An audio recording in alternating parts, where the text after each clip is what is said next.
एगो भजन लेके आ गई आप लोग के समक्ष और बहुत सुंदर भजन बाटे। आप लोग एंड तक वॉच करें और सुनी कि ये जीवन की सच्चाई इतनी बा। कहाँ के रहल बा धरतिया पया के, कहाँ के रहल बा धरतिया पया के, कहाँ केहू बाँचल बा धरतिया पया के, कहाँ केहू बाँचल बा धरतिया पया के, कहाँ केहू बाँचल बा धरतिया पया के। राजा रंक भिखारियो बना के, कहाँ केहू बाँचल बा धरतिया पया के। राजा से रंक भिखारियो बना के, कहाँ केहू बाँचल बा धरतिया पया के, कहाँ केहू बाँची धरतिया पया के। नाही केहू बाँचल बा धरतिया पया के।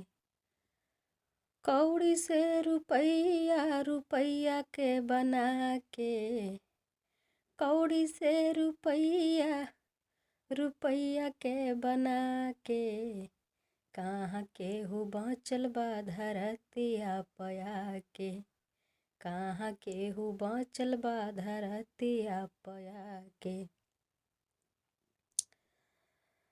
एक महल दू महल अटारी बना के, एक महल दुई महल अरे कोठिया बना के, कहाँ केहू बाँचल बा धरतिया पया के, नाही केहू बाँची धरतिया पया के, नाही केहू बाँची धरतिया पया के।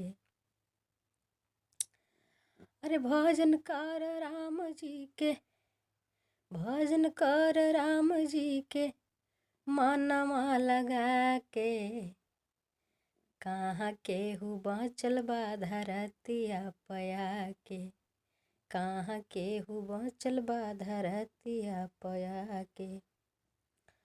पापवा से पुण्य कर, पापवा से पुण्य कर, अरे पुनिया कमा के, कहाँ केहू बाँचल बा धरतिया पया के, कहाँ केहू बाँचल बा धरतिया पया के।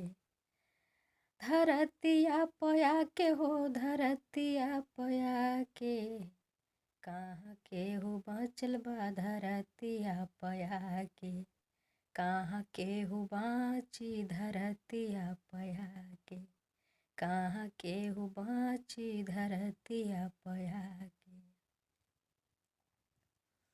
तो गाइज आप लोग को अच्छा लगा होगा तो कमेंट जरूर करिए और हमारे चैनल पे अगर नए हैं तो सब्सक्राइब जरूर कर लें।